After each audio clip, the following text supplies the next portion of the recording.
Umweltwissenschaften and the Waldweg India Forum for hosting the event. And we are sponsored by the Fachschaftsrat Sozialwissenschaften. So there's a global dimension to this movement, not simply because it may be one of the largest number of protesters ever seen, or because of the implications of the new laws for climate change and use of land resources and how it would fundamentally alter food distribution, but also since those activists in India who dare to share information, to build up international solidarity and awareness, are facing jail for speaking up. So at a time where Nodeep Kaur, Disha Ravi and many others have been arrested for their role in the farmers' protest, we are particularly happy to have our two speakers today. First, we will have a presentation of about 30 minutes by Vijay Krishnan, and then P. Sainath will speak to us after a brief introduction by Apurva. And I'm sure there will be many questions, and there will be plenty of time for that at the end of the two sessions. We have about 30 minutes. And in the meantime, we would also like to request you to maybe keep the public chat really just for like very urgent questions, so that we can fully concentrate on speakers. So for those who are unfamiliar with the big blue button format, it's more or less like similar like Zoom or any other video conferencing. You can put your questions in the chat. So on that technical note, let me share my screen with you. 1 second.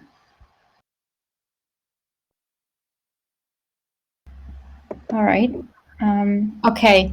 So these are images that Vijay Krishnan has been circulating with us, and some are from yesterday's actions to block the railways along the country.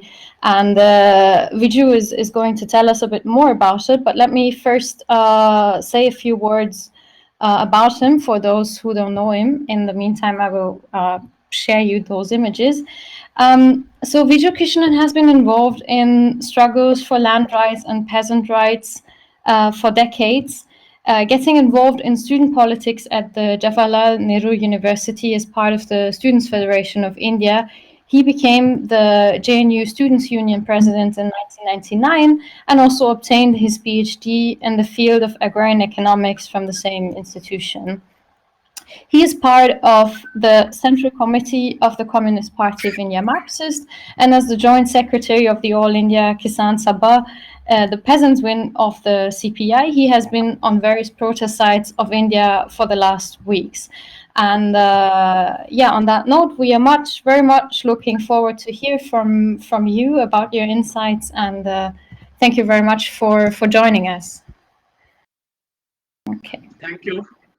Firstly, I think thank you all. I thank the organizers for giving this opportunity to come and speak to an audience like this about the ongoing struggle. A historic struggle has been going on in India by the peasantry from June onwards, and it has seen much greater participation, much wider mobilization post-November. What is the reason for this kind of a protest, which has been described as probably one of the biggest protests in independent India? That is something which we need to look into a bit.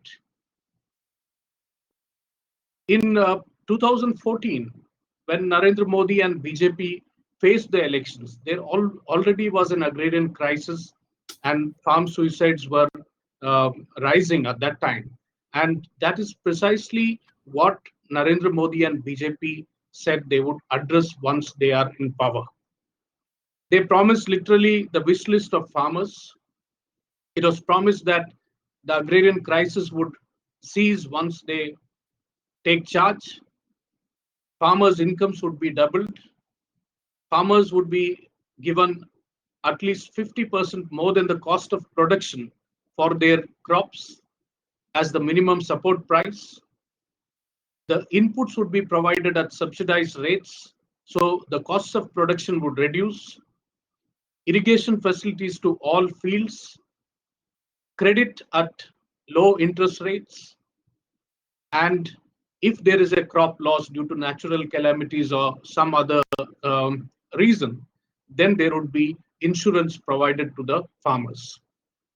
Except probably more basic issues like land rights and forest rights, the BJP manifesto and the speeches of Narendra Modi articulated all these demands, including the issue of a scientific land use policy. But once they came to power, and this campaign also helped them to win the elections in 2014 in a big way in some states. For instance, the state of Haryana, Maharashtra, where they have never won on their own, they emerged as the main players in these two states with ample support from the rural masses. But once they came to power, each one of these promises, these attractive promises made, they betrayed each of these promises.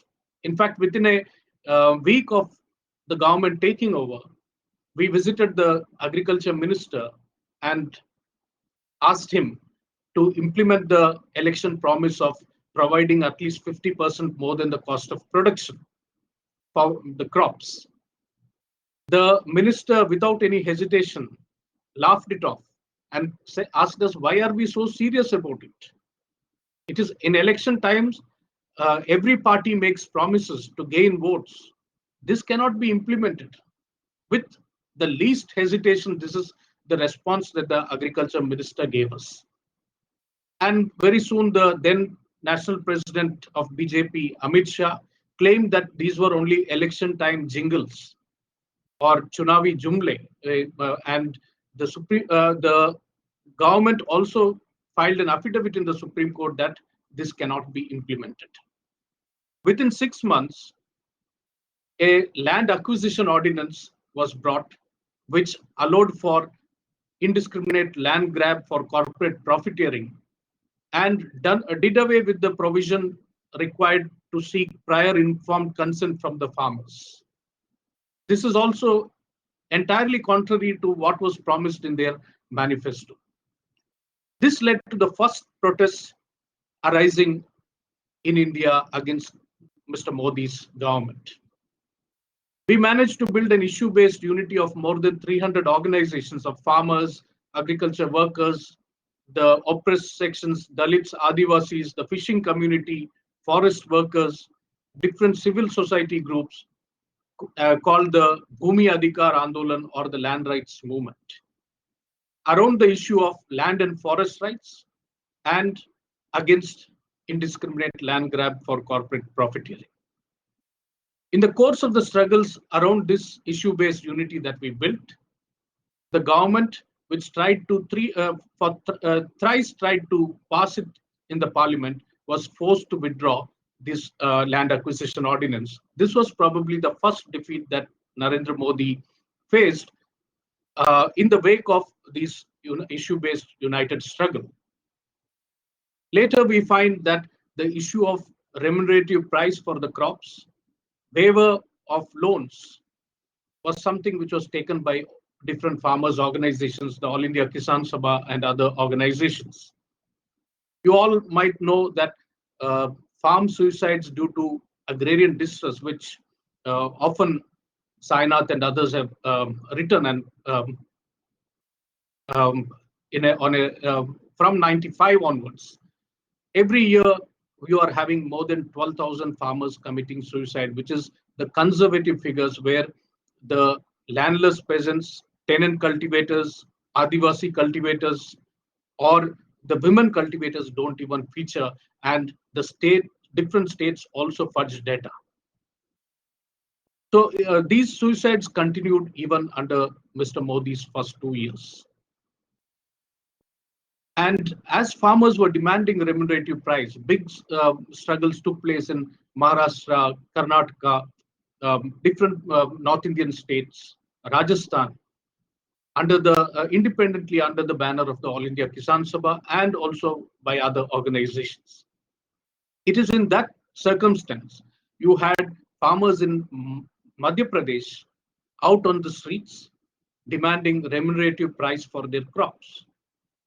The BJP government there fired at them, and 6 farmers were shot dead in that protest. These farmers were not affiliated to All India Kisan Sabha or to any opposition party. They all belonged to the BJP. They were strong supporters of the Sangh Parivar. However, what was their demand? They were cultivating garlic, which the production cost was about 35 rupees according to the farmers per kg. The government claimed it was 27 rupees only. Even if you take it as 27 rupees, the farmers were getting only 1 rupee in the Neemach wholesale market. The same day, the Ambanis in the Reliance Fresh were selling it at 147 rupees a kg. You see the huge kind of vulgar kind of profit that these big corporate companies were making. So this incident in Mandsaur led to a formation of another issue-based unity called the All India Kisan Sangharsh Coordination Committee, in which more than 250 organizations of farmers came together. This is for the first time in Indian history that you had this kind of a issue-based unity coming up on the 2 issues of remunerative price for their crops, at least 50% more than the cost of production, and freedom from indebtedness. So numerous struggles took place. There was an All India Jatha that was held by the different organizations, starting from Mandsaur and then into also from different parts of India to Delhi. And amidst these struggles itself, 2 bills were drafted by farmers, again, probably a first, wherein from amidst the struggles itself, the farmers themselves drafted 2 legislations for ensuring remunerative price and also freedom from indebtedness, both of which have been placed in the parliament as private member bills. However, the BJP government and Mr. Modi did not care to address any of these issues raised by the farmers. And in 2019, after the election victory, we find that each of the promise made, whether it is to the farming community, whether it is to the agricultural labor, the working class, or the youth, everything is betrayed. 2014, the promise was 2 crore jobs would be generated for youth every year. But in 45 years, the unemployment rate was highest. Farm suicides continued. Malnutrition deaths increased in a big way.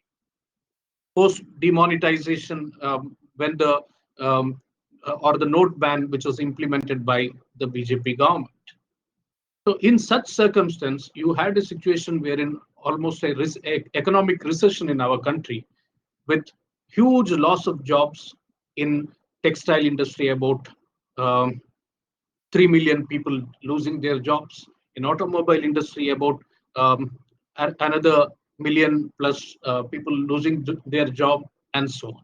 It is in such a circumstance of all-round crisis that the corona pandemic, the COVID-19 pandemic, struck the world. For almost 3 months after the COVID-19 pandemic in Wuhan started in Wuhan, the BJP government at the center here was seemed almost clueless, and the only role they played was in promoting a communal polarization around divisive issues, and also the acts like the Citizenship Amendment Act, withdrawal of the Article 370, and so on. And post the defeat in the Delhi election, a full-fledged communal riot took place in which many people died. There was horse trading. They were indulging in horse trading to dislodge a democratically elected government in Madhya Pradesh. And you also know that how Donald Trump's election campaign was launched here amidst the pandemic with a mega event called the Namaste Trump, in which it is claimed about 1 million people took part when the whole world was fighting the pandemic. Suddenly on March 22nd, a Janta curfew, or so-called people's curfew, was announced, and on 20 4th, a stringent lockdown was implemented. This lockdown led to a situation where post-partition India had its biggest exodus, where workers from their workplaces were forced to flee to their um, hometowns, where millions were forced to flee, and more than 1,000 people died in this process. They were just left to fend for themselves, with the government doing nothing for them. Farmers were faced with a harvesting and marketing crisis.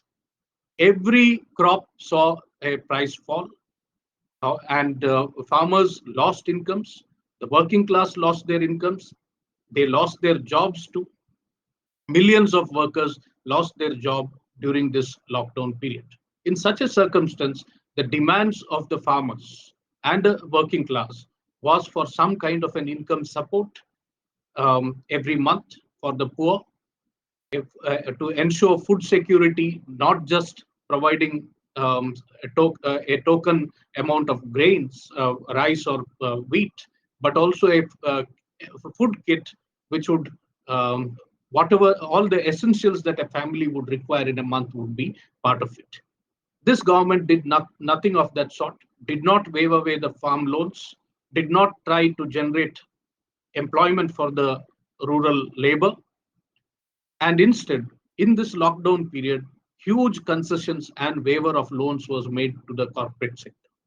It is in such circumstance, when already two acts, two legislations that was prepared from the grassroots was lying in the parliament, the Narendra Modi-led BJP government, keeping the people under lockdown, unlocked the doors for corporate profiteering.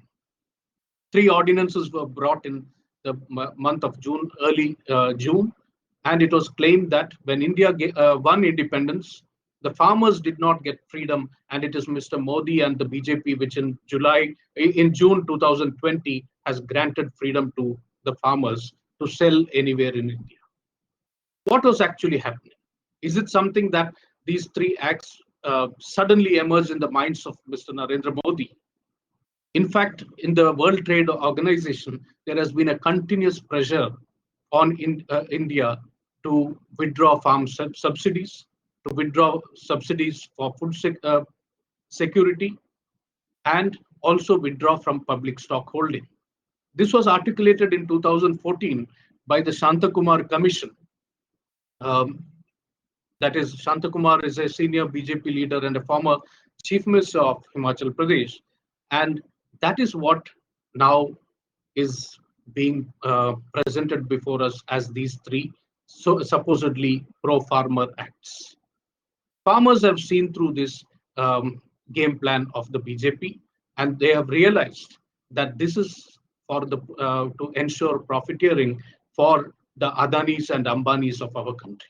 It also looks like that groups like the Adanis preempted these legislations, because way back in 2014, from 2014 onwards, huge silos have been constructed by them in different parts of our country.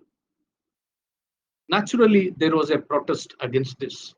Within a week of the passing of the bringing of the ordinances, these ordinances were burnt in thousands and thousands of places across the country.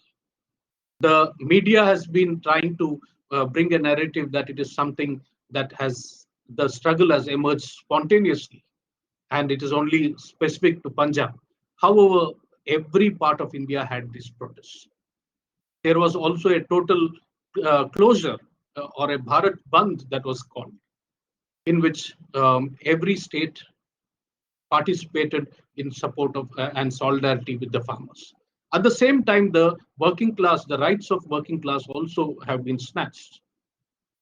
We all know that it is in 1880s that the demand for 8 hours of work and 8 hours of leisure and no cut in pay, that was won with great sacrifices by the workers. Now, during a lockdown, the government says you will have to work 12 hours and there is no rights for the working class. In such circumstances, a united or more coordinated protest by the workers and the peasantry of our country is something that happened. On November 26th, the working class called for a general strike in which more than 26 crore people participated in this protest, and the um, farmers as well as the agricultural labor, they also extended support to it with a rural hartal or rural closing all activities in the rural areas. On 26th and 27th, around Delhi, we also gave, the All India Kisan Sangharsh Coordination Committee gave the call for a Delhi Chalo, in which hundreds of thousands of people joined peacefully, marching to Delhi, well prepared for a long haul because they realized that this is not an easy struggle. And we all know how the BJP government received this. You had huge JCBs digging trenches on the national highways, huge shipping containers put to stop the farmers from marching up to Delhi, barbed wire fencing, you had tear gas and water cannons. Overcoming all these hurdles, these more than 500,000 people, children, women, the aged, youth, all of them sitting at today six borders around the national capital of Delhi. It is going to be 3 months in a few days, and almost 300 farmers in this biting cold, in the uh, also incessant rain for a few days, have become martyrs in this struggle. They died in this struggle. The insensitive BJP government has had 11 or 12 rounds of talks under the pressure of this struggle, which has now been gaining in strength across the country. However, they have remained adamant to their position that they are not going to withdraw these three acts or the amendments to the Electricity Act which they have proposed. Neither are they willing to guarantee a legal right of minimum support price at C2 plus 50 for the farmers. If you look at these three acts, the BJP has a penchant for attractive names, uh, the most beautiful taxonomy, but taxonomically beautiful, but in the real intent is the most dangerous. So you have some of these acts, which one of them is the Farmers Empowerment and Protection Agreement of Price Assurance and Farm Services Act. If you look at the name, one should it is talking about farmers empowerment, it is talking about price guarantee, price assurance, and farm services, etc. Why should one be opposed to it? That would be the general feeling. But nowhere in the act it mentions about the minimum support price at C2 plus at least 50% more than the cost of production being a legal right. The government is trying to do away with the regulated markets and claiming that the big corporates like Walmart or Pepsi or Adani's or Ambani's or ITC, they would give the best price to the farmers. In the first place, the regulated markets, the APMCs, had come up because to avoid the exploitation of the farmers at the hands of the traders, to at least try and provide a semblance of a level playing field. Now that is being dismantled. And similarly, the Essential Commodities Act has been amended. It literally allows for hoarding and black marketing. The Essential Commodities Act had come in the 1950s to actually ensure that there is no hoarding of food grains and other essentials, which also leads to artificial scarcity and increase in price for the common people. So now there is a total, in fact, rice, wheat, pulses, oil seeds, all of these, and also potato, onion, etc., being withdrawn from this Essential Commodity Act. Huge these silos that are being constructed by Adanis and others can have hoard unlimited quantities of these different essential goods. So that is some. And the third act is actually to promote corporate contract farming. And it is claimed, the name for this Corporate Contract Farming Act is what I read out some time back, the Farmers Empowerment and Empowerment and Protection Agreement of Price Assurance and Farm Services Act. We have had in India as well as elsewhere innumerable cases of contract farming where the farmers enter into unequal contracts and also lose out. And all three of these acts actually infringe on the federal rights of the states. Agriculture, according to the Constitution, is a state subject. So the earlier attempts to push through these reforms, so-called reforms, were through the state route. Now this government, under a lockdown period, is trying to concentrate all powers in its hands and is imposing it from the top. So these are and it also denies the right of the farmers to go to court. I'm sure Sainath will speak more about such issues. So that has led to a struggle where farmers have come out in protest in such huge numbers because they realize if these acts are implemented, then that it is a death knell for agriculture. It is a death knell for their agriculture in this country. Their livelihoods would be seriously compromised. Their futures of their families would be compromised. That is why you are having massive protests. You saw the tractor rally and the kind of participation, over 200,000 tractors taking part in and around Delhi and much, much more in different parts of India. The government from beginning tried to malign this movement, an extremely peaceful movement, initially claiming it is separatists and the Khalistanis behind it, then saying it is China or Pakistan behind, or urban Naxals, the Tukde gang, and different kinds of arguments or malicious claims being made. Threats and intimidation was used. Agent provocators were sent to try and foment some trouble. Many of them were apprehended by the farmers themselves and handed over to the law enforcing authorities. Nothing has been done. And on 26th, there was a sinister conspiracy to try and portray the farmers as anti-national. We all know the Reichstag incident in early days of Hitler, when the parliament in Germany was burnt down, and then there was a witch hunt on the communists and trade unions. It took almost 30 years for Germany to overturn the judgment, which led to beheading of one person who was arrested in 1930s, the early 30s. In India, it just took 2 days to expose the sinister conspiracy of the government.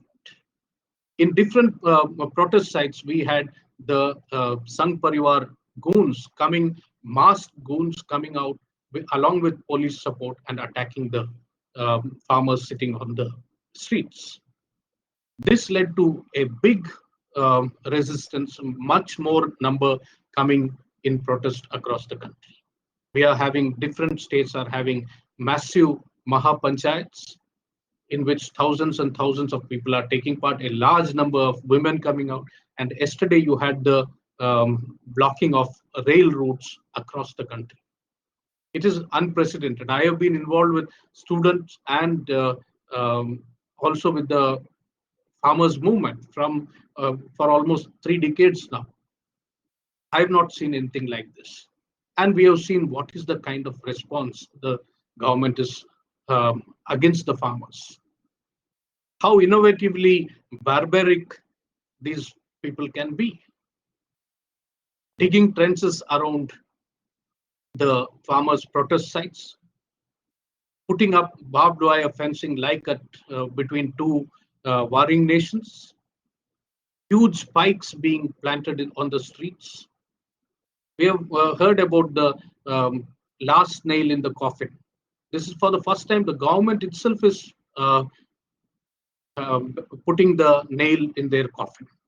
And farmers in this struggle, the biggest takeaway of this struggle is probably the unity that we have been able to build despite having differences among more than 500 organizations. That is one, and also the fact that the farmers have transcended fear. The fear of this authoritarian government, which is increasingly taking up all kind of fascistic steps, that fear has been overcome with this struggle. That is, you are seeing how the government is scared about the youth speaking about it, and so on. But the farmers continue to stick to their position, not an inch backward. The struggle will go on until victory. I think I'll stop here. Thank you, friends.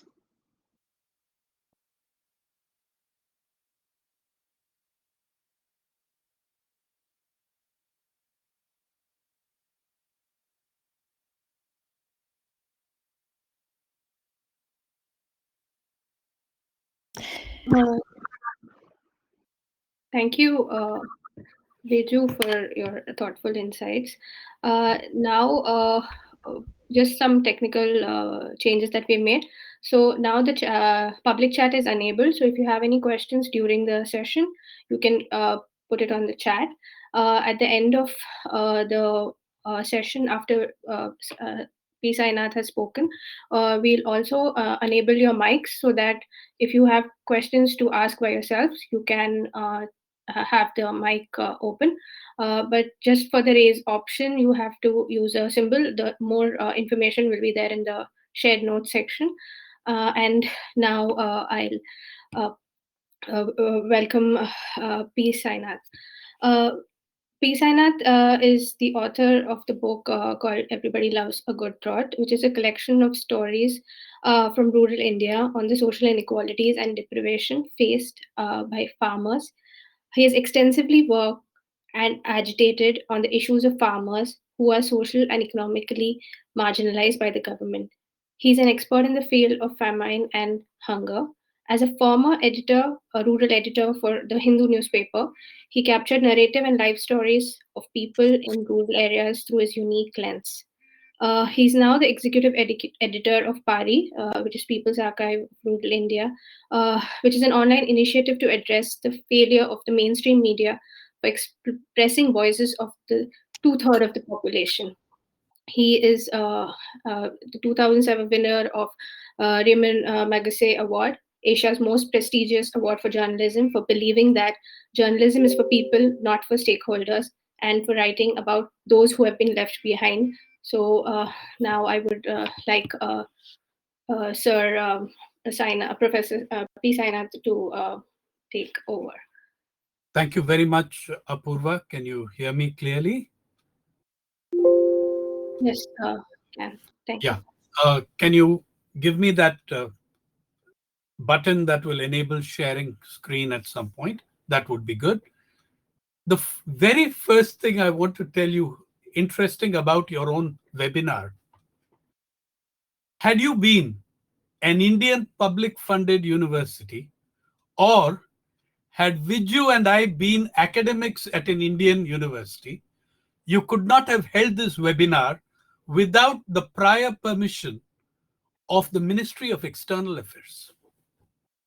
These are the new rules that the government has brought in.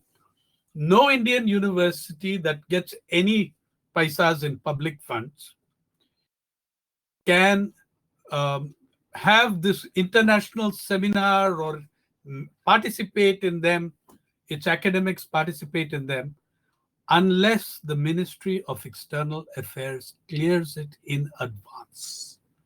So you're seeing an incredible censorship that's being a pre-censorship, so to speak. So that you should know about your webinar. The second thing is, why were these laws introduced at this point? Why now?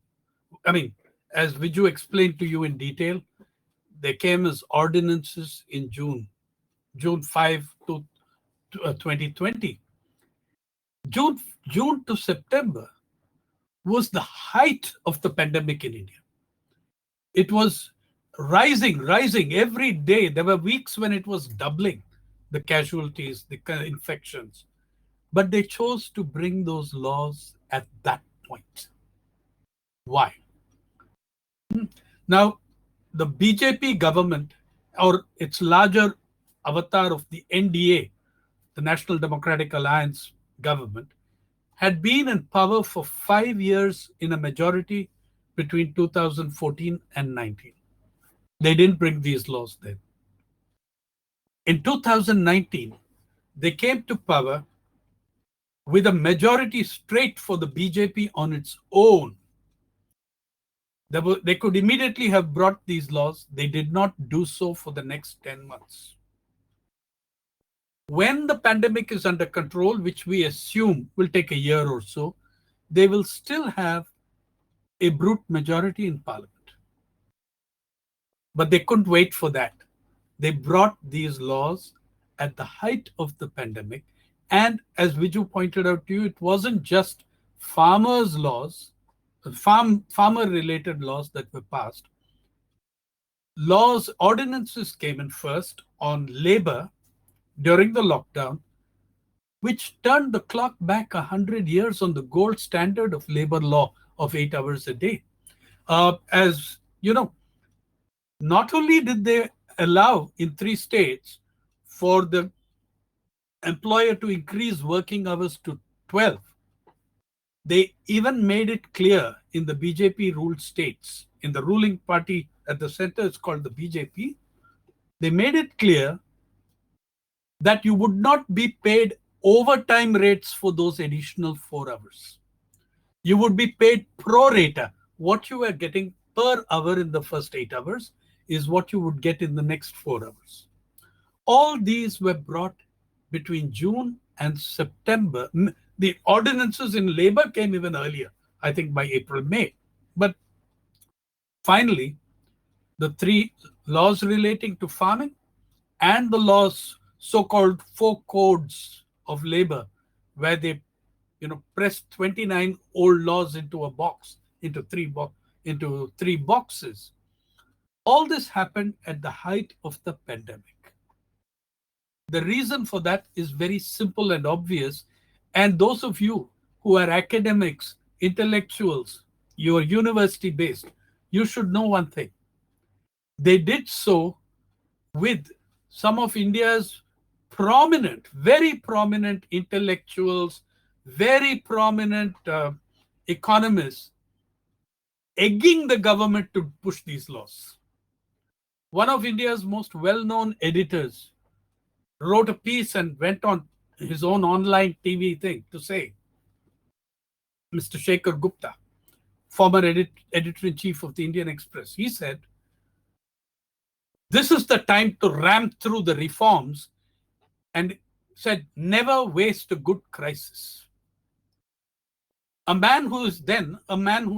professor who is now part of the government's Supreme Court inspired committee to talk to the farmers and find solutions, Professor Gulati, he wrote, addressing the Prime Minister in one of his pieces, saying, you have been presented with a 1991 moment, which was the period when India embraced neoliberalism. Then too, it was done on the basis of a huge foreign currency and balance of payments crisis, which wasn't anything like what it was made out to be, but it was. Yet, intellectual after intellectual, think tank after think tank, so many of the establishment economists, one of the more famous economic columnists in the Times of India wrote, we need an iron fist, but let's put a velvet glove over it. In fact, so the idea was simple. The farmers and workers are on their knees, pulverized by the pandemic, cowed down by COVID. These guys are not going to create any problems. They don't have the capacity to organize. They cannot fight back. this is the time to hit them in the belly. Fatal miscalculation. What emerged was the greatest democratic, peaceful struggle of the Indian peasantry that I have seen in my lifetime. And I believe that anyone has seen in independent India. The second thing is the relation of these laws, of these three farm laws, which you explained in detail to you, with the larger agrarian crisis. They are not the same thing. They are not the same thing. It's not just about, these laws are horrendous, and every minute of our energy these days goes in fighting for their repeal. But do not get the mistaken idea that if the laws are repealed, if the laws are repealed, does the agrarian crisis end? No. The agrarian crisis is a much larger thing. The three laws are a huge aggravation of that crisis. There are new milestones on the highway to agrarian hell. But I'll come to that. What is the agrarian crisis itself? But the point I want you to know is the repeal of the laws is a must. It's essential. It's vital. But it is not the end of the agrarian crisis. If we repeal these laws, we are back to where we were, which was not a nice place, which in 22 years has seen more than, in the government's count, more than 330,000 farmers take their own lives, mostly in distress.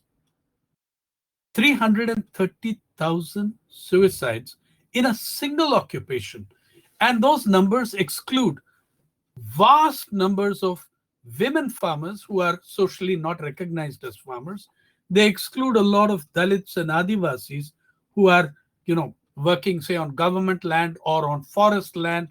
And therefore, again, social prejudice means that we don't accept them as farmers.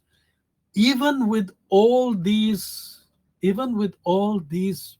fundamental exclusions, you still have a figure of 330,000 farmers' suicides, according to the National Crime Records Bureau.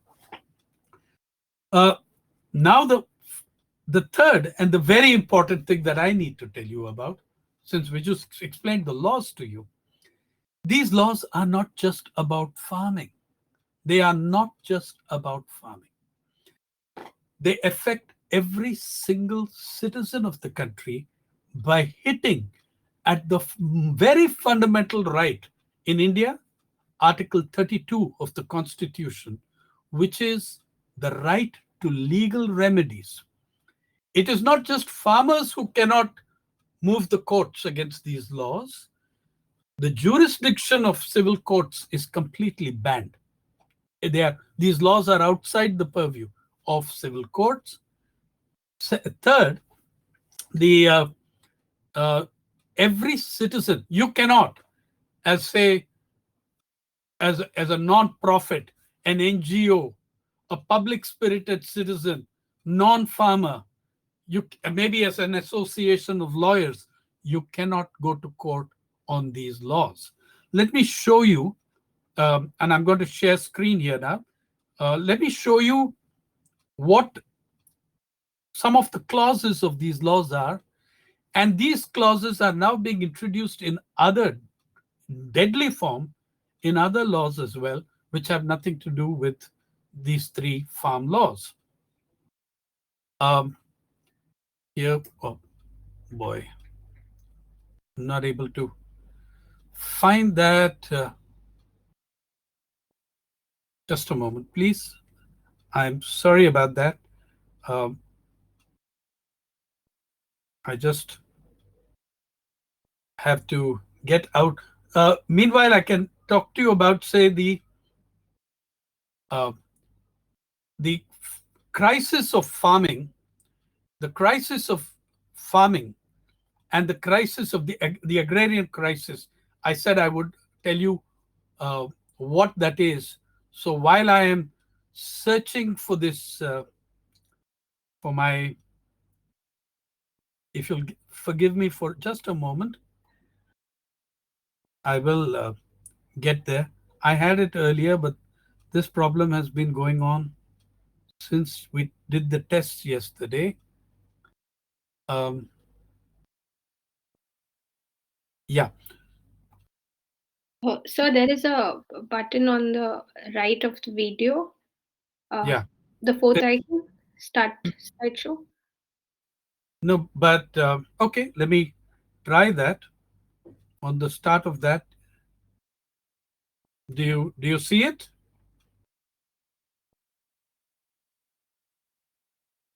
I don't think it's okay. Here we are. Yeah, there we are. Finally, I pulled it up. Now look at the clauses of these laws. Are you able to see it, Apurva, now? Yes, so we can see it. Thank you. Look at, in one of those laws, the contract law, no suit, prosecution, or other legal proceeding shall lie against the central government, the state government, the registration authority, the subdivisional authority, the appellate authority, or any other person for anything which is in good faith done. Please note, any other person. So you can translate any other person as corporations. So long as something is done in good faith, and good faith is not defined or intended to be done, not only I am giving you immunity for the crimes you are committing, I am giving you immunity for crimes you are yet to commit but intend to commit in good faith. No civil court shall have jurisdiction to entertain any suit or proceedings in respect of any dispute which a subdivisional authority, blah, blah, blah, blah. Then in the next law, in the APMC law, you have this one. No suit, prosecution, or other legal proceedings shall lie against the central government or against the state government or any officer of the central government or any officer of the state government or any other person in respect of anything which is in good faith done or intended to be done under this act. Now, no civil court, again, shall have jurisdiction here. Now, what they've done, okay, this is, as you can see, I mean, you don't have to be Indian to be able to see that the right to legal remedy has been removed from every citizen of the country, and these particular laws have been placed outside the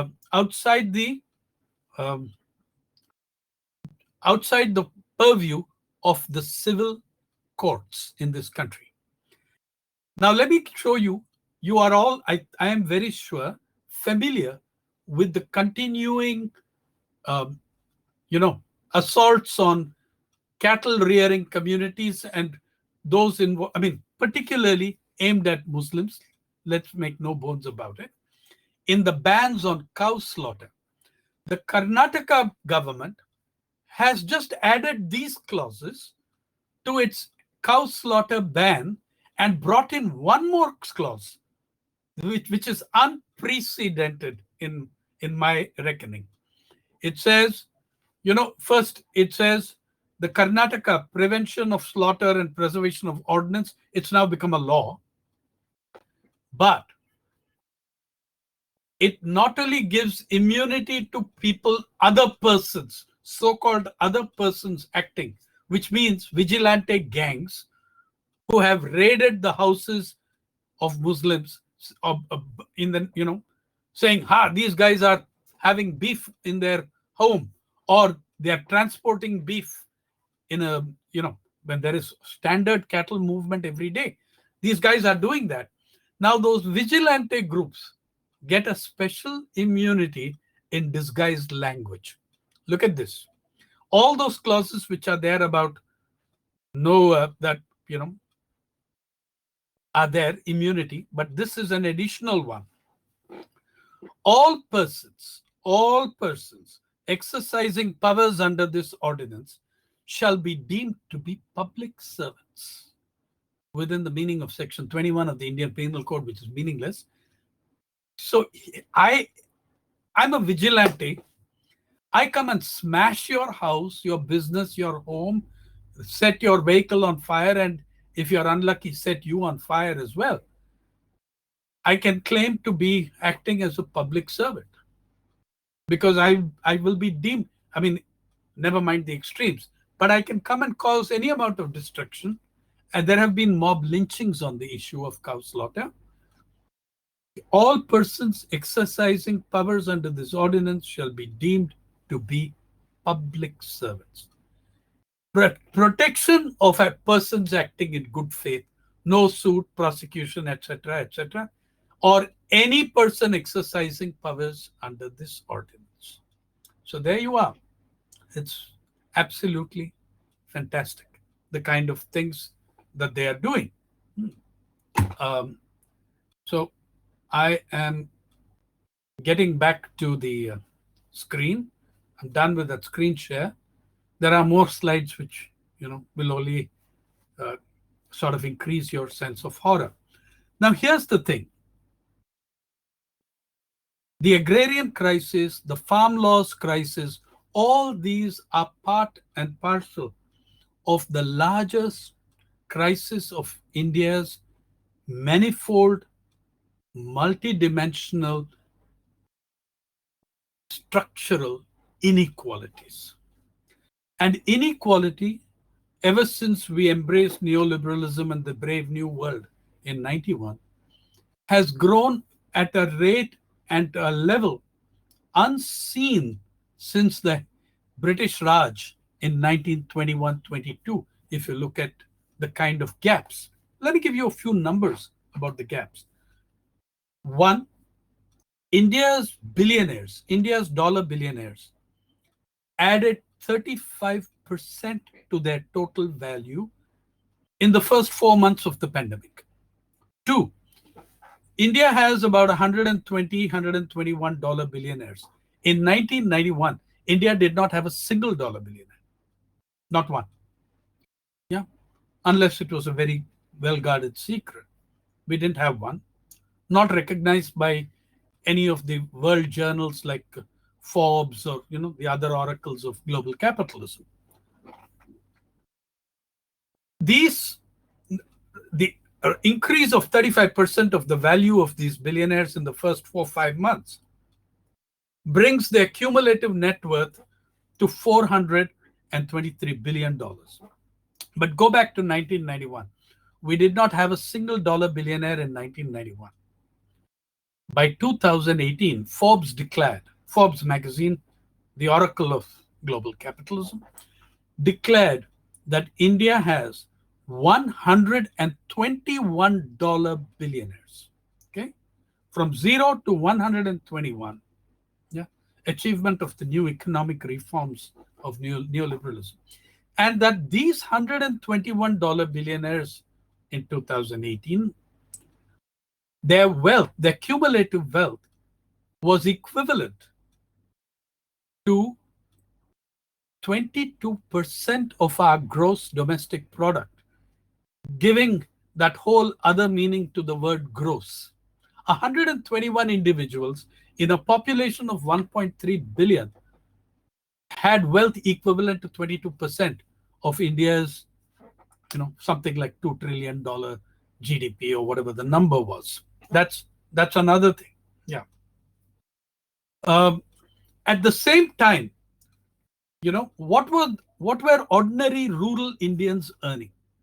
From the 2012-13 census called the Socio-Economic Caste Census, we know that 75% of rural households, and by the way, there are 179 million rural households in India.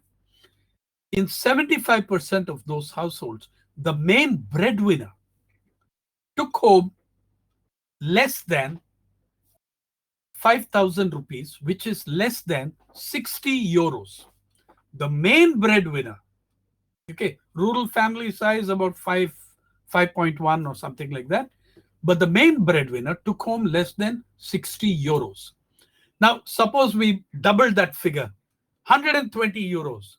How many families did not have a main breadwinner who took home 120 euros? 90%. 90% of rural households, the main breadwinner was taking home less than more like 110, 115 euros.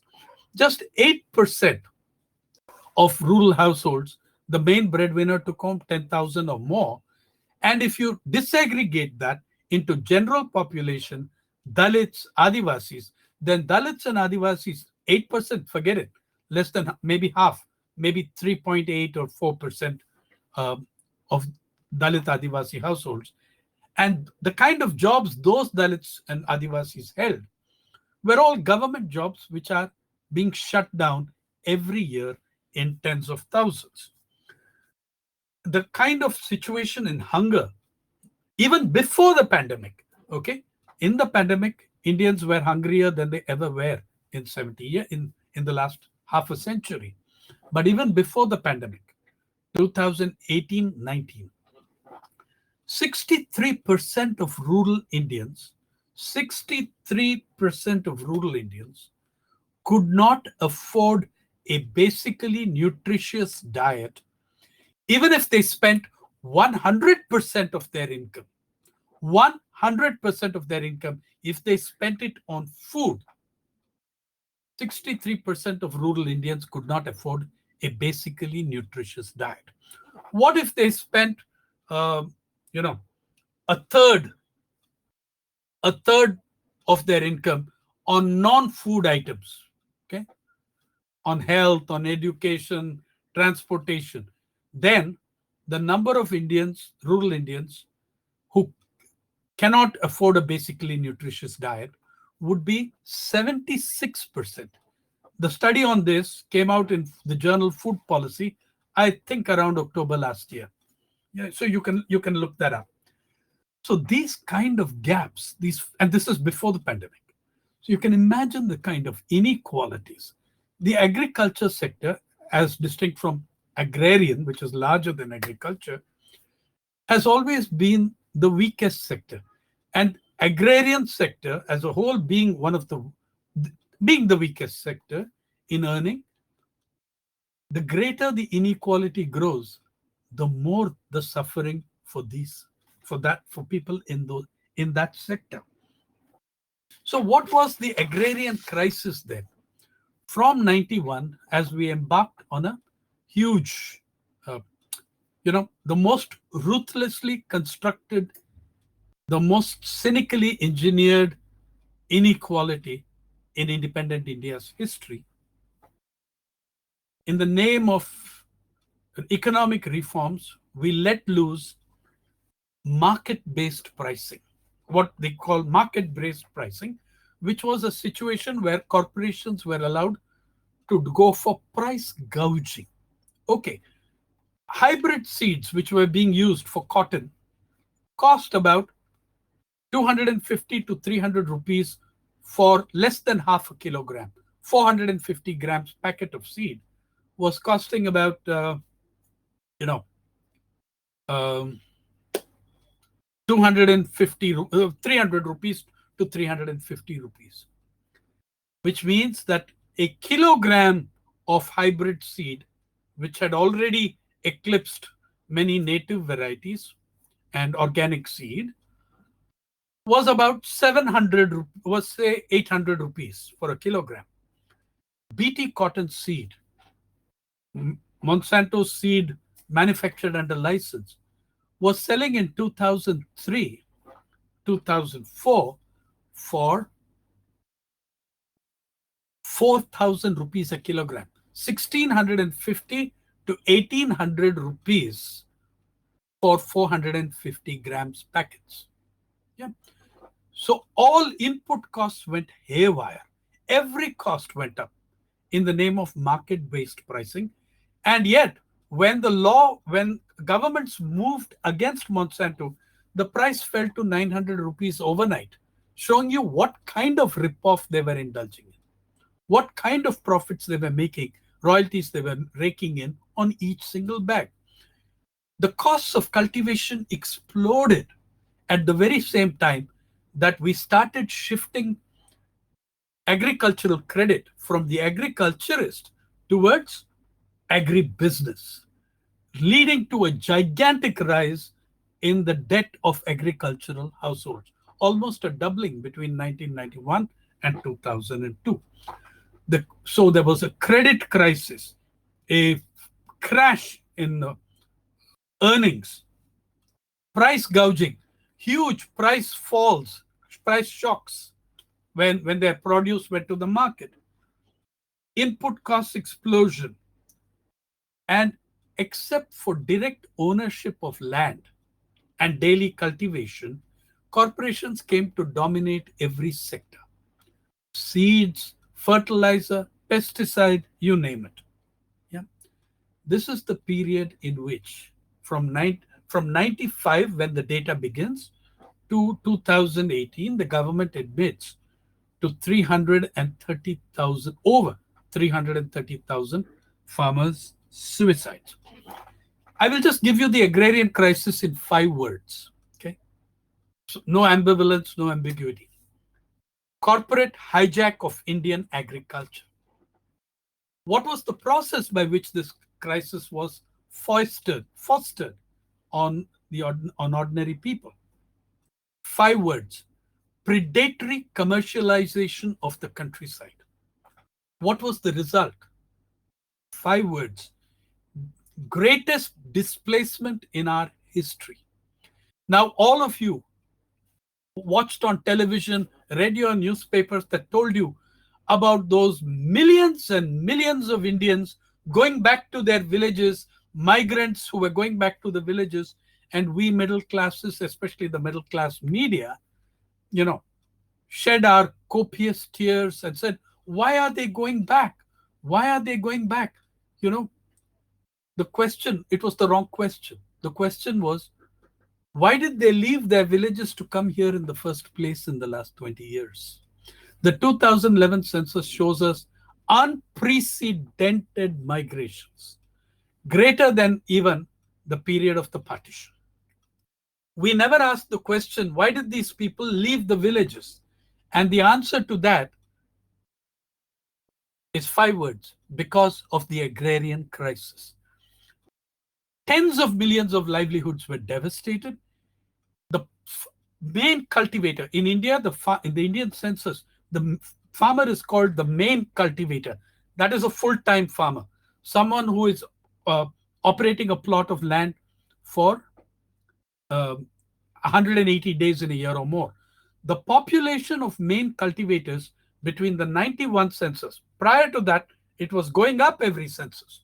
Between 91 and 2011 census, it fell by 15 million, which meant that we were losing main cultivators, or main cultivators were losing their status at the rate of more than 2,000 a day on average. Where were they going?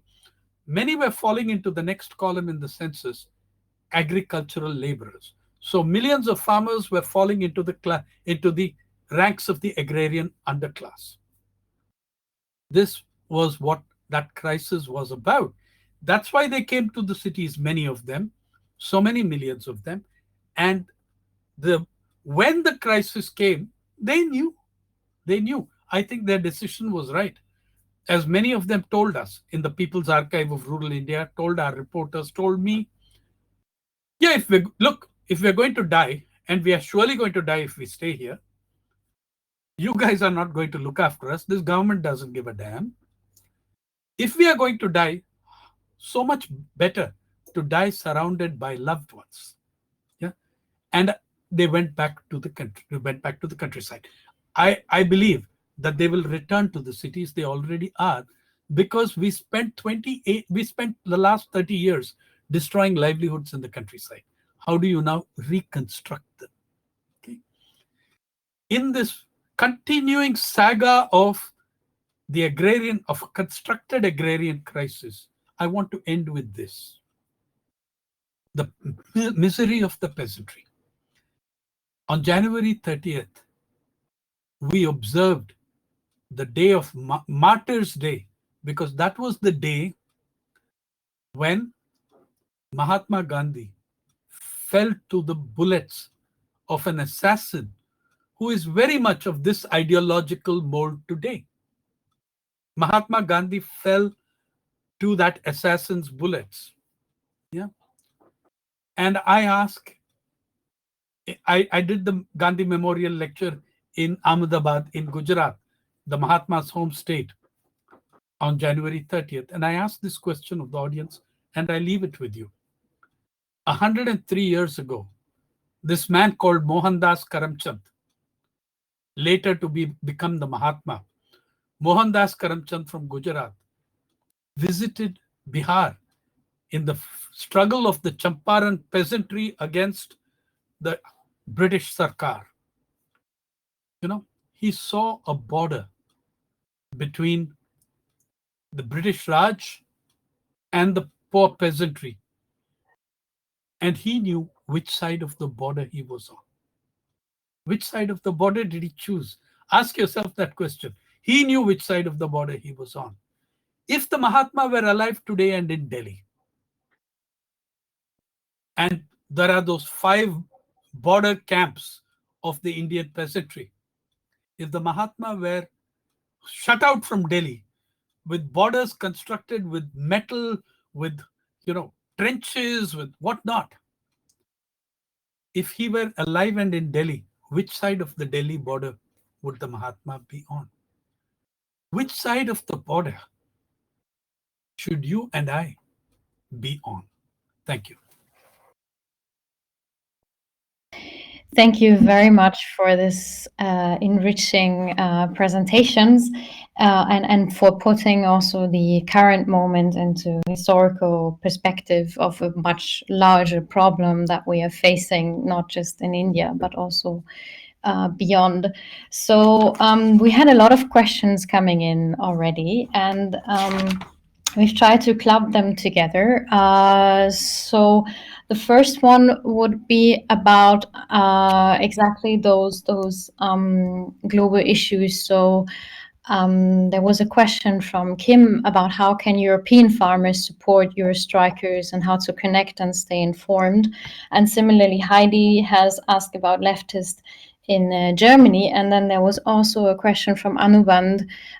Given the growing censorship by the Indian government, what actions would you suggest to the Indian diaspora and the international community, in addition to protest, social media drives, and financial support? In short, what effective and innovative role the diaspora can play to defeat the RSS regime?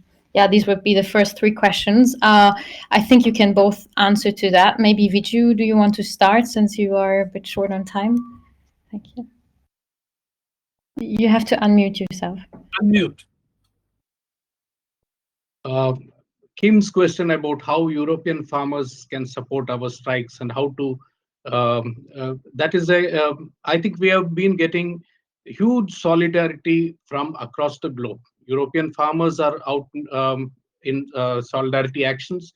We have had similar actions in closer home in and around around India in the different countries, as well as from Africa and Latin America and the United States and so on. I think each one of you who are listening to us, even if you can help in amplifying the voice or the message of this protest, that would be a huge help. There's another question about how whether the other groups of society, industry workers, the students, etc., have engaged with the farmers' protest. I think here we will have to speak about the Kisan Long March and the struggles that took place before in 2017 and 18, where a huge solidarity action and also a solidarity group called the Nation for Farmers. So you had writers coming in for farmers, students for farmers, youth for farmers, journalists for farmers, doctors for farmers, different kind of solidarities and emerging across the country, in which Sainath played a significant role in ensuring that kind of a solidarity emerges. There's a question from Arun. I think that's an important question. There is his question is, why should the poor farmers back this struggle? Because legalization of MSP is only advantageous to rich peasants. I think this is not true, because if you look at some of the states, the manner in which cultivation is happening. I'll give you the example of the state of Andhra Pradesh. More than 35 lakh, that is about 3.5 million farmers who cultivate the land, are actually landless tenant cultivators. If you look at the case of Odisha or many other states, the situation is almost similar. And these are their main source of livelihood is from this cultivation on this on the land. And what is the minimum support price that you're asking? It is the bare minimum that is required to allow to ensure that there is a decent standard of living that these farmers can have. So this argument that it is legalization of MSP is only going to lead to the rich farmers benefiting, and also it will lead to inflation. That kind of an argument. This is often the government's argument that if there is a higher MSP, then it leads to inflation, and the poor people of our country are having to pay more. Firstly, the poor, we believe, should be covered under a universal public distribution system, and that it is the responsibility of the government to provide food grains to the hungry people of our country. There's the huge buffer stocks, much more than almost 4 times the buffer stocks is there in the granaries of our country, and that has to be distributed to the people. Now, if you take this argument about how the higher minimum support price is going to lead to price rise, let us take the example of pulses. One of the pulses, cowpea, if you look at it, the farmers get around 55 rupees a kg. That is the minimum support price. And most of the cases, the minimum support price at present is only notional. It's only on paper. The farmers are forced to sell at 35 or 40 of so only per kg. But in the market, who are the people who are selling it? If you look at pulses, you have the Adanis, you have the Ambanis, you have the Tatas, you have the Birlas, you have ITC. What is the cost of pulses in the market? When Modi took over, within few days, you had farmers were getting 40 rupees and pulses, the consumers were paying 220 rupees. Is the reason that farmers are getting a higher MSP the reason for that kind of an increase in price? I mentioned the case of garlic. Farmers being given 1 rupee a kg, not even the cost of production. Doesn't the poor farmer sell the crops? This is a very erroneous, because the state that I come from, 90% of the land holdings in my village is less than half an acre. They do sell. It's not that whatever they produce is only for home consumption. So this argument is, we are actually playing into the hands of the government by if we take such an argument, and that we should be careful from. And Heidi's question, what do people live from during the blockade? How do support structures work?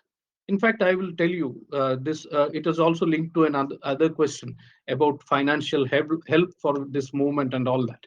India is a country today where financial help from outside the country can only come to the RSS and the BJP and their groups. Any other group getting any financial help, even for a social cause, is immediately under the scanner of the government, and that is used as a pretext to constrain or also try at times also leads to imprisonment of people who are involved. They supposedly speak about the legal structures while implementing all of these so-called draconian measures. But if you look at this protest, the kind of food grains, and it was in winter, the blankets, the tents, milk, nearby villagers have come. I would tell you, the All India Kisan Sabha has not spent a single rupee for food grain or for milk or water and other such essentials during this struggle. Similarly, of the other groups, it has come in terms of contributions and donations from nearby villages, and the farmers themselves are producers. That is the beauty of this movement, that the working class has come out in support, the middle classes, different sections coming out in support of it. Yes, one last question, which Jyotsna has asked about how the mobilizations earlier, it was people sitting around Delhi. I think that still continues. In fact, we have started a new place in Mewat region of Rajasthan where thousands are sitting on this protest.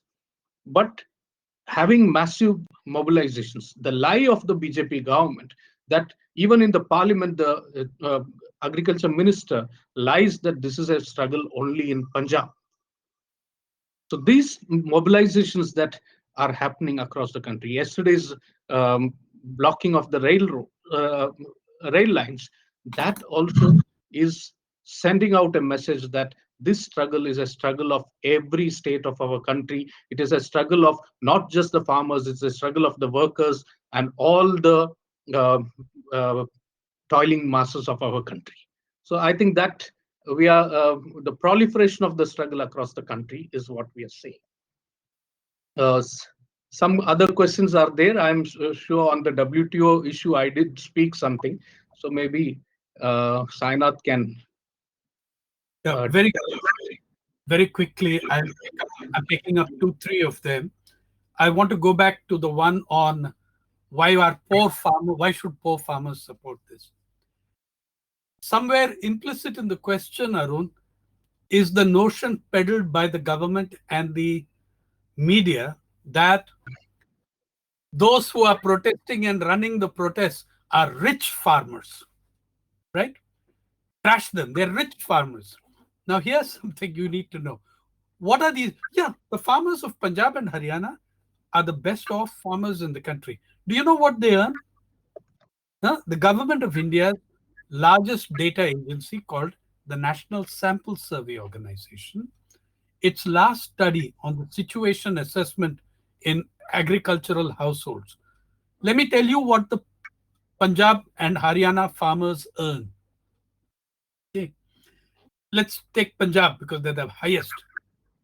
These rich farmers, their family size, average family size is 5.24, and their monthly income from all sources, not just agriculture, because most Indian farmers are also doing some wage labor, some other work. 62% of their income comes from cultivation, okay, and livestock, another few percent. But the rest comes from wage labor, salaries, etc., that they do elsewhere. From all sources of income, the Punjab agricultural household earns 18,000 rupees a month. That is 205 euros a month for a family of 5.24 size, which means the per capita income in the Punjab farmer is less than 40 euros a month. Monthly per capita income, 205 divided by 5.24. In Haryana, it's even lower. Now, these are the rich farmers. And I love it when the the Indian director of the IMF, when big intellectuals and economists and academics who earn more, some of whom earn more in 1 hour than these guys earn in a month, trash them as rich farmers. You know, the sheer moral bankruptcy of that kind of propaganda, just consider it. Are those rich? How many rich people do you know who are willing to sleep out in the open in metal trolleys, exposed metal trolleys at 2 degrees Celsius, wake up at 5, 6 a.m. in the morning and bathe in cold water in the open at temperatures of 5 to 6 degrees Celsius in Delhi, when Delhi city has seen some of its coldest days in the last 70 years? You know, and that brings me to the issue of the media that I think Jyotsna, someone has asked about. Yeah, please know this: the gigantic conflict of interest of the media in this struggle. The richest man Indian in the world is Mr. Mukesh Ambani. The richest Indian in India is Mr. Mukesh Ambani.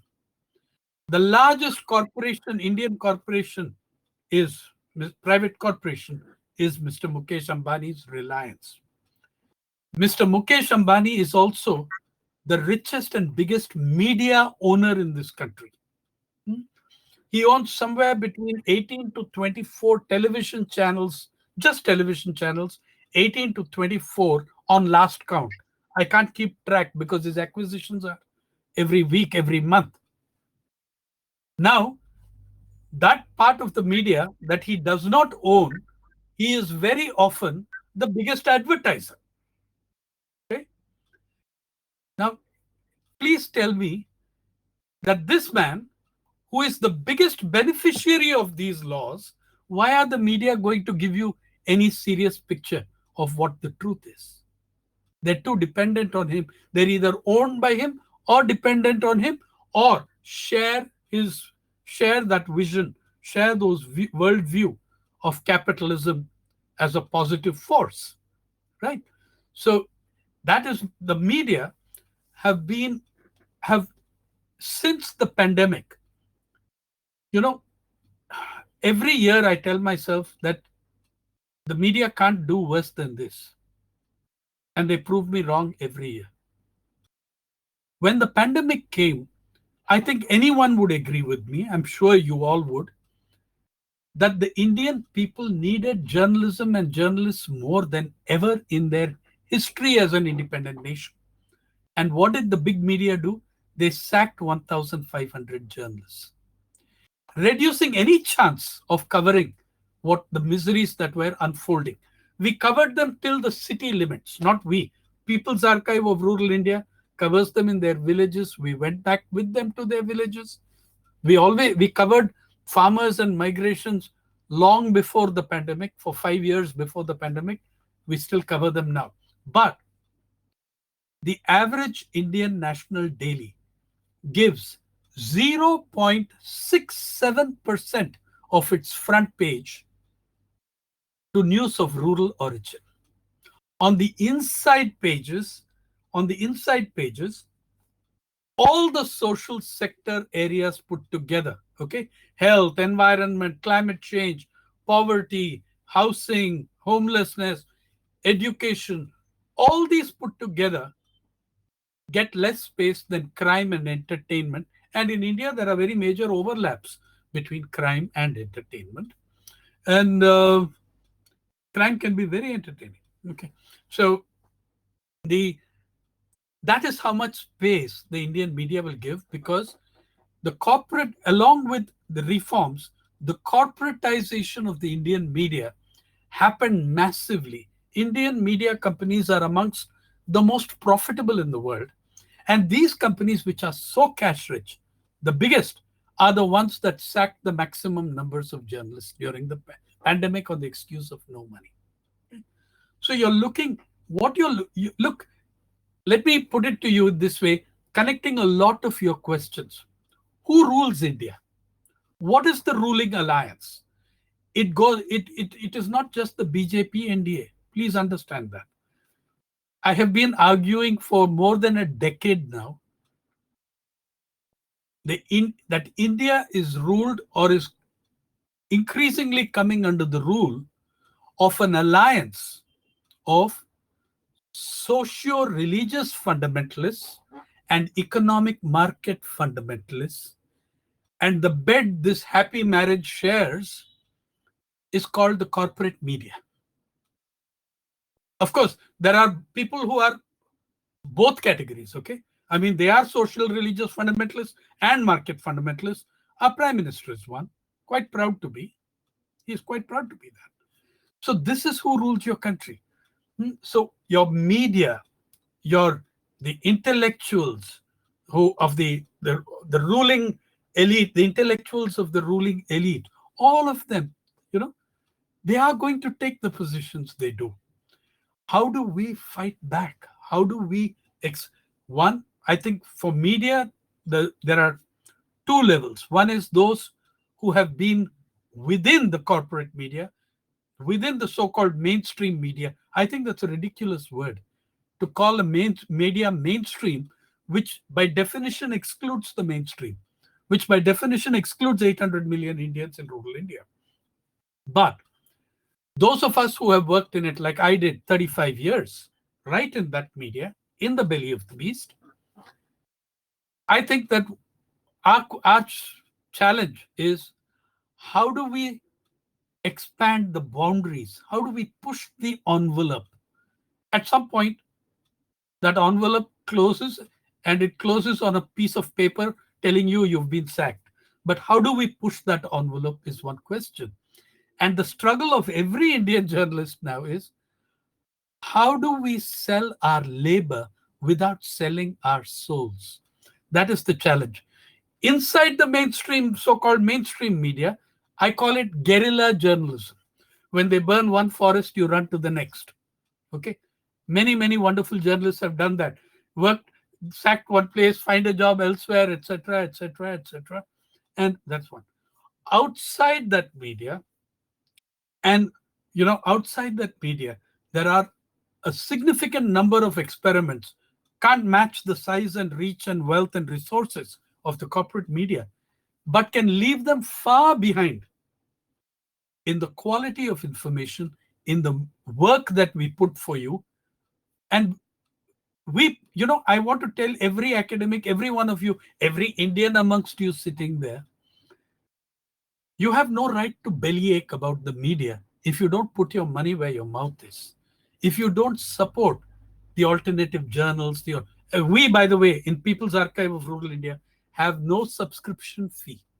We have no subscription fee. We don't take money from governments. We don't take money from corporations. But we do run on random donations, and we can't take it from you in Germany because we are not authorized to accept donations from outside. However, this is what you need to think. If you go to the People's Archive of Rural India, you will find a section just on the Delhi protests. Since November 28th, we have carried 60 full-length feature articles, laws, and documents. Yeah, you will never find this consolidated in that fashion on a single page, master page. Yeah, you want to go and look at climate change in Indian agriculture? You'll have a master page for that, which will take you to 25 articles. So it depends on, are you willing to, all we are asking you is to read us. Look at what we are saying. How different our coverage of one of the things that we're doing mainly in Pari, we are talking about who are these individuals at the gates of Delhi, the barbarians at Rome. Who are they? They're not rich farmers. They are women who have left behind, who have brought 6-week-old children with them to come and fight for their rights and for justice. Okay, have a look at this. So there's plenty happening in the media on a much smaller scale than we would like. Thank you very much for already clubbing some of the questions together that we had. And also thanks for you who have raised many, many interesting questions. So since we are a bit running out of time, Vijay Krishnan, are you still going to be with us? There are just two issues. One is about how crowds are thinning. That is a narrative in the last few days. This took place even just after the 26th January. Now agricultural operations are on. Surely people need to be involved with that also. But I assure you, this is only a lull before the storm. The struggle is gaining in strength day by day. Yesterday's protest stopping the trains, that was again an unprecedented response that we saw across the country. The Mahapanchayats that they are happening in all parts of India, that is also having huge response. So I think it is just people will come back in much bigger numbers very soon. And regarding the issue of censorship, violation of basic human rights, and so on, we saw water being cut off, um, the electricity being cut off, internet being cut off, and effort to make these protest sites as open prisons by barricading it with huge concrete walls, um, barbed wire fencing, and huge spikes, steel spikes on the streets. All this effort has been done, but none of you are supposed to speak because India is united. India is one, and if you speak, then you could there could be a case filed against you. You could be arrested. It could be anyone. It could even a school going kid could be arrested in our country. That is the situation. But then this effort to create an atmosphere of fear, if we remain silent to it, then you are condemned to live perpetually in a state of fear. The people realize that. That is what the so-called misled farmers of our country have realized in this struggle. That is what gives hope. And that gives hope not just to the farmers' movement, but the democratic movement, but the working class movement, and all sections which talk about or are seriously interested in protecting the constitution and democratic rights in our country. I think one question also, though the last word maybe, because one question was about how working class is not having accessibility to their workplaces because of these struggles.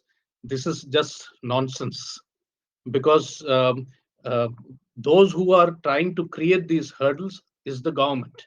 If any individual, any citizen had done what the government is doing today, then we would have been charged with destruction of public property.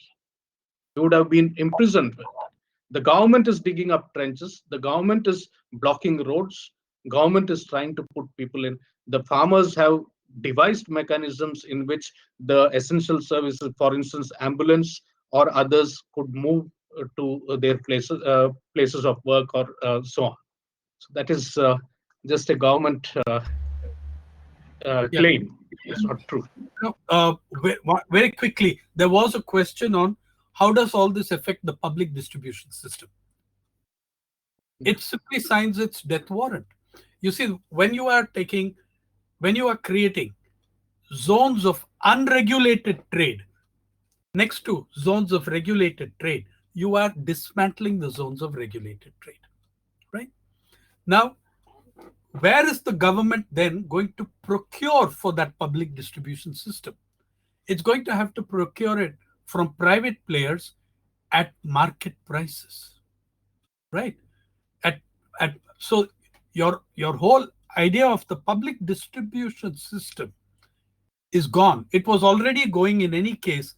Know this, in August last year, we had 104 million tons of food grain piled up in India, and the hungriest population in 70 years. But we distributed a few morsels, 5 kilograms per person, when we had 104 million tons, much of which, by the way, we are going to export. We're going to export. We've done this before. So your public distribution system was originally devised to moderate private open market prices. In fact, it's being held back to hold up the open market prices. It's not being, the idea is that you should flood the open market, flood the market with this publicly purchased grain. So your public distribution system is going for a toss. Second, the kind of society we have become The only order that the cabinet gave in April, when we had 82 million tons, was an approval for converting millions of tons of rice into ethanol to make hand sanitizer. People were dying of hunger. People were starving. Okay, and we were to destroy. There was no cap, no limit. Any amount of rice could be converted into ethanol to create hand sanitizer. Second, in destroying your public distribution system, which was already the objective even of earlier governments, the question is, what then does to your food security? What it does to a food security where 63% of rural Indians cannot afford a nutritious diet even if they spent 100% of their income on food. Vijay told you about the censorship and the attacks. I should mention that includes attacks and raids by official agencies like the Enforcement Directorate on independent news media organizations. Okay? Without giving them a copy of the warrant, charging them with serious economic offenses that have not been spelled out in any sheet given to them. Yeah. So this is also a method of intimidating and terrorizing. Unfortunately, they've tried this since the farm protests began their present phase in June. It hasn't worked. Indeed, the farmers of this country, and this is what I want people to realize, they are fighting great battles of democracy and human rights for the rest of us. Yeah, thank you very much. I just wanted to flag a few questions. I think there's been many that were already answered, but just to make sure that everyone gets an answer. I mean, also probably put it in chat if we leave you out or if you feel left out.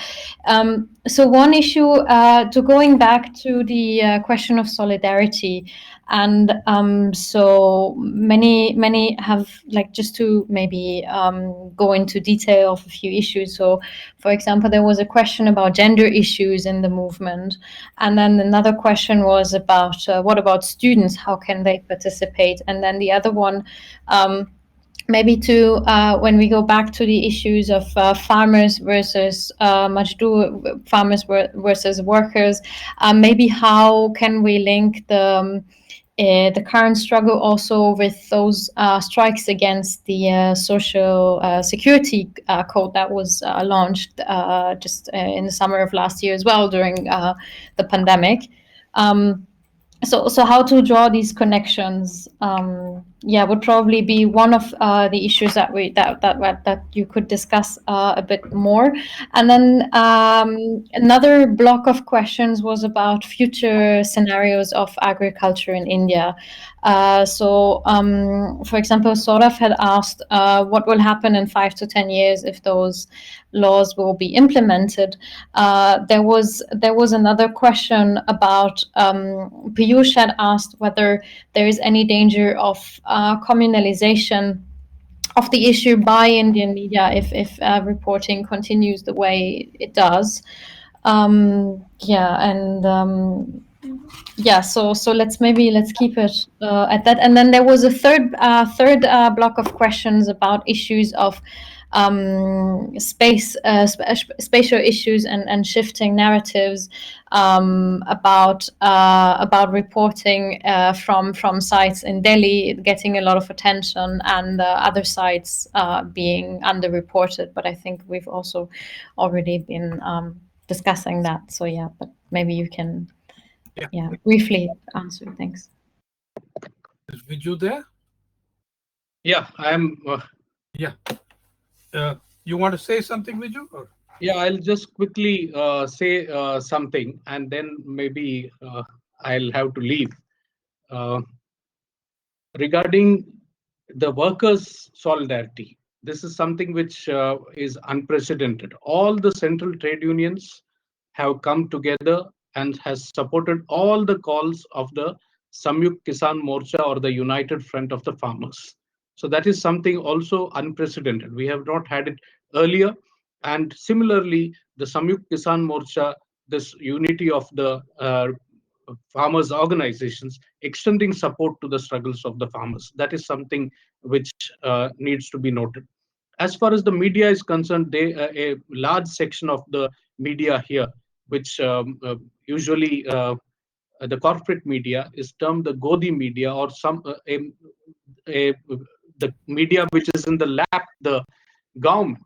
It is carrying forward the narrative of the government. So yes, their effort is to try and malign the protests that have been happening, to try and show that there is no support for it, or it's only in few regions of Punjab, and so on. So that is an effort that is being countered in an effective manner by people being their own media.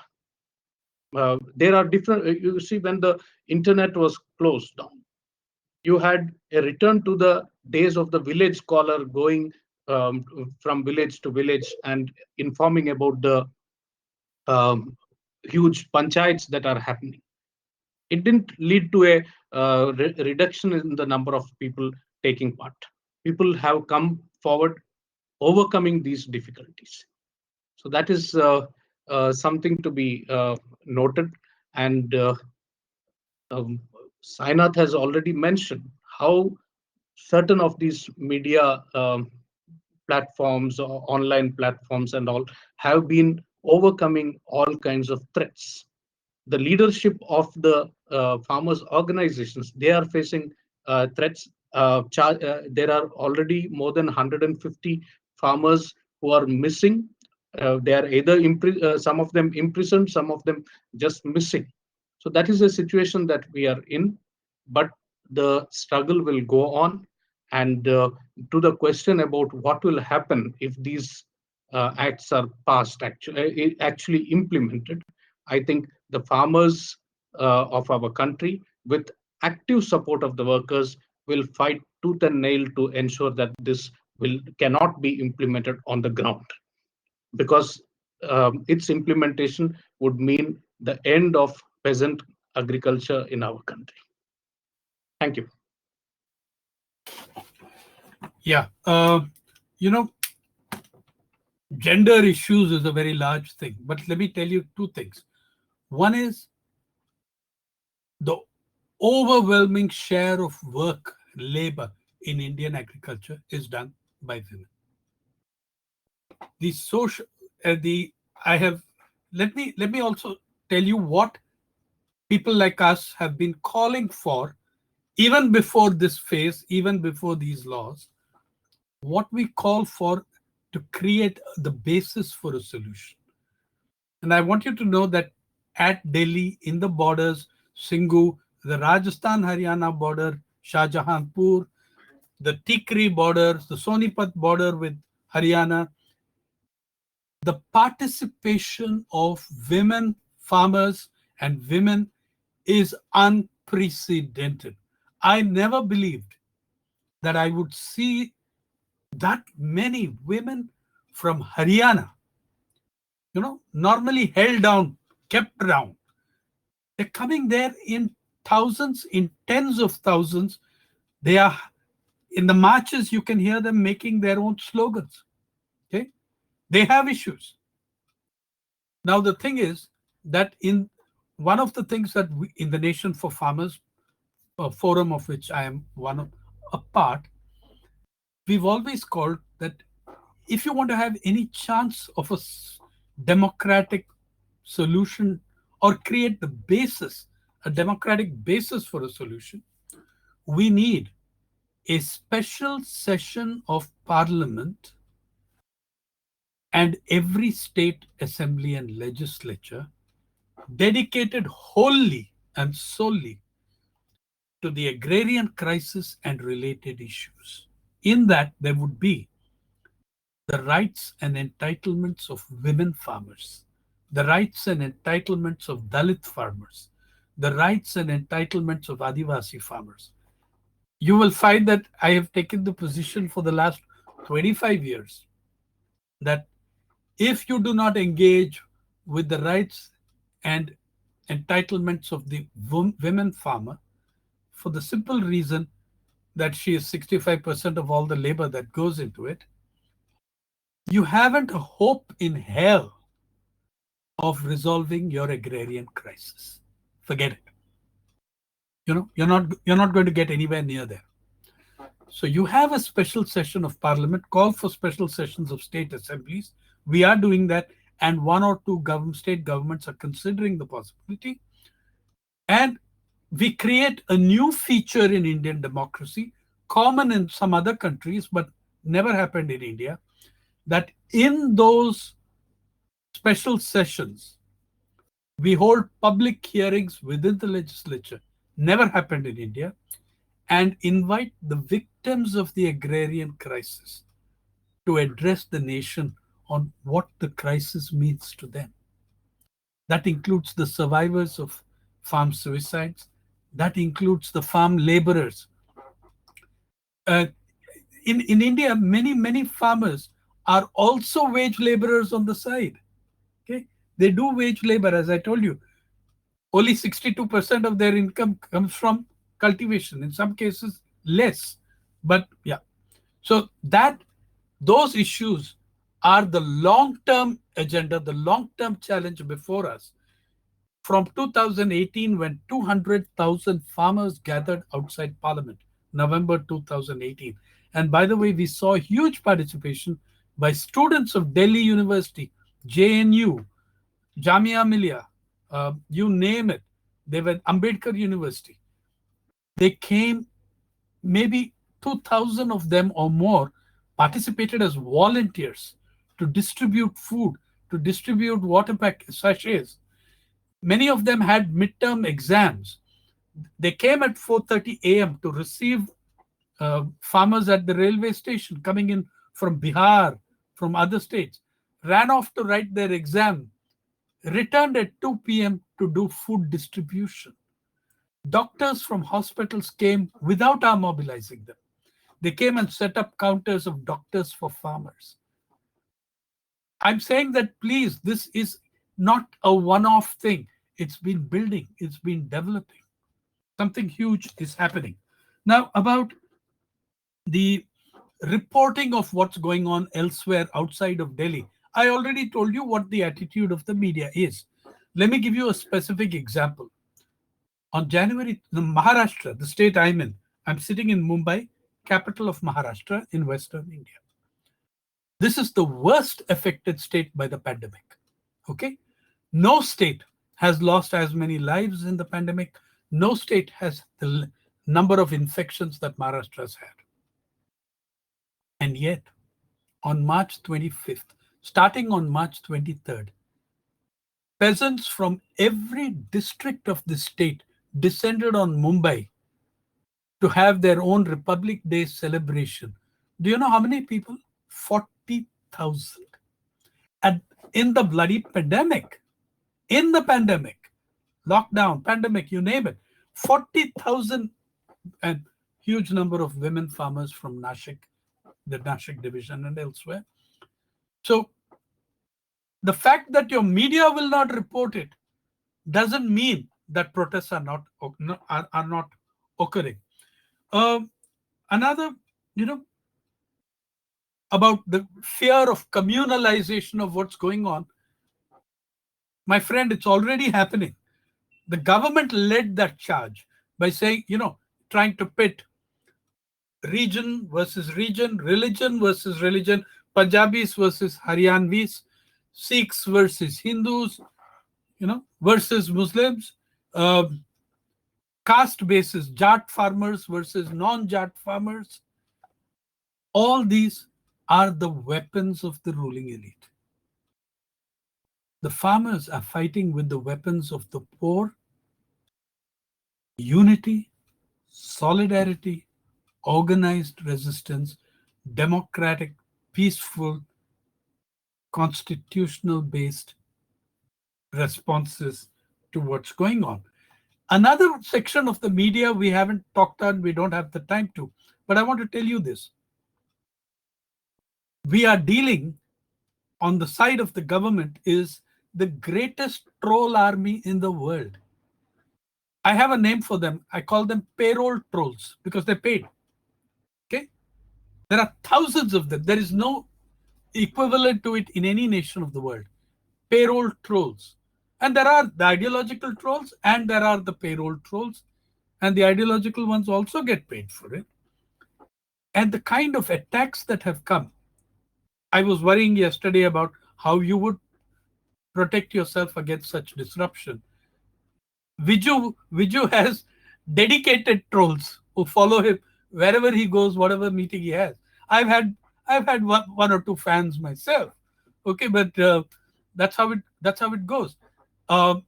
In the last 1 month, my Wikipedia page has been trashed 15 times, vandalized, all sorts of rubbish put on it. Yeah, but well, Wikipedia is Wikipedia. I'm just trying to tell you the kind of the power and force that we are up against. So the farmers are there, the women farmers are there, the working class is supporting them, students are supporting them, the communalization process is underway but being resisted by us. And as I said, I think the Indian peasantry are now fighting the battle of a lifetime, but fighting for all of us. Thank you.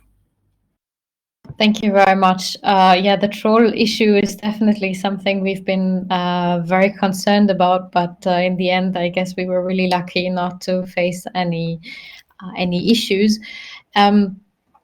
There is one last question. I still hope you can hear me well, because in the background, actually, right outside my window, there's a protest happening right now against, in memory of the victims of racist attacks last year in Germany, in Hanau, where people were killed simply for by fascists.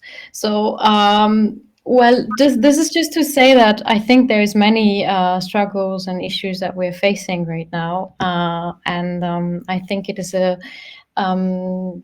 very fruitful to think about how we can form movements of solidarity to address all these issues together. Just maybe this as the last question. So Nate had a remark on an article on the Pari network, titled "We Still Don't Own the Land We Cultivate." And this focuses on the toll landless laborers who are supporting the protesting farmers and the relation with their employers. So these rural proletarians understand that turning over agriculture to large capitalists will hurt not only farmers, but also the landless people they employ. So Nate is commenting that it is inspiring to see laborers expressing solidarity with their bosses against the larger enemy. My question is whether that solidarity flows in both directions. The article specifies two demands specific to landless laborers. And this is quoting from the article. One of our demands is to generate more work under MG Narega so that we can have a regular income. And second, Adivasis have been demanding rights to their land ever since the Forest Rights Act was passed in 2006. The demand for land titles is their main concern, but they may have come to Mumbai to express solidarity with the farmers. So the question is, have the demands of the farm laborers been taken up by their employers? And maybe you can have a very brief comment on it, and then we close the session. Yeah. I'm saying that there are many, many issues. In fact, all these issues, the NREGS, the additional work, these issues were there in that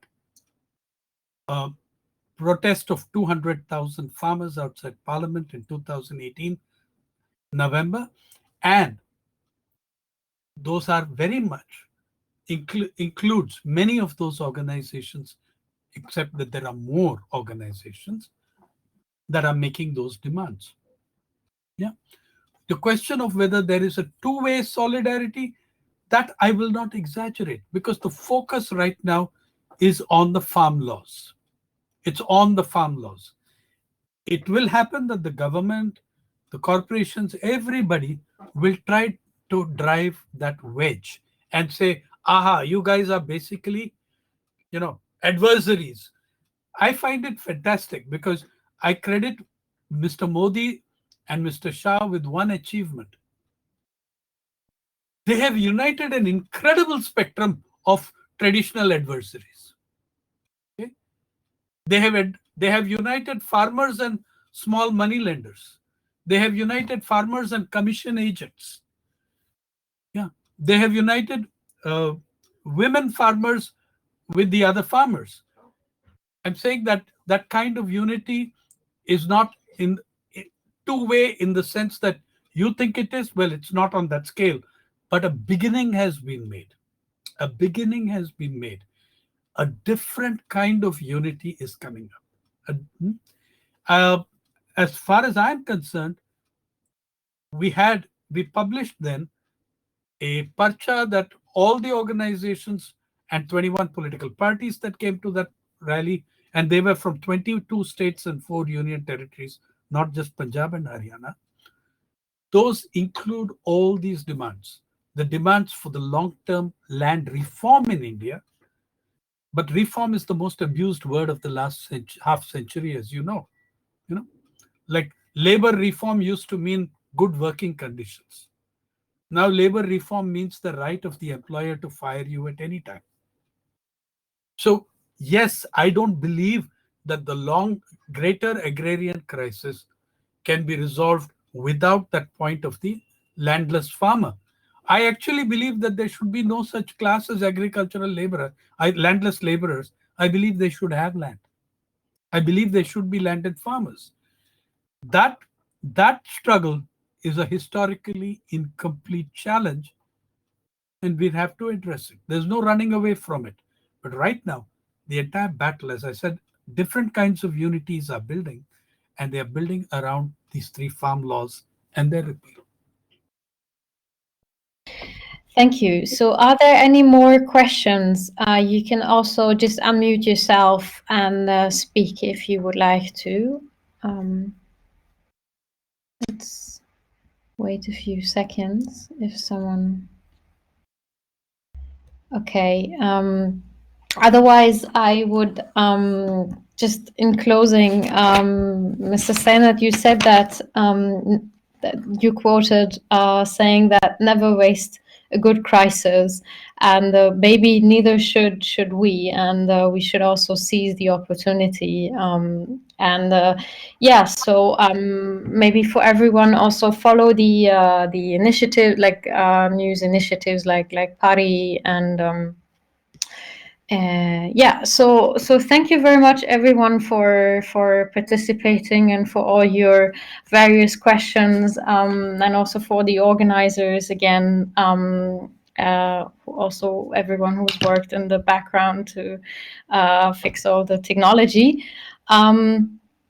Yeah, thank you very much, and yeah. Thank you. Thank you. Okay. Thank you. Goodbye. Bye. Thank you. Bye. Thank you. Bye. Okay. I think it is safe, but oh, now there's another recording. How is it saved?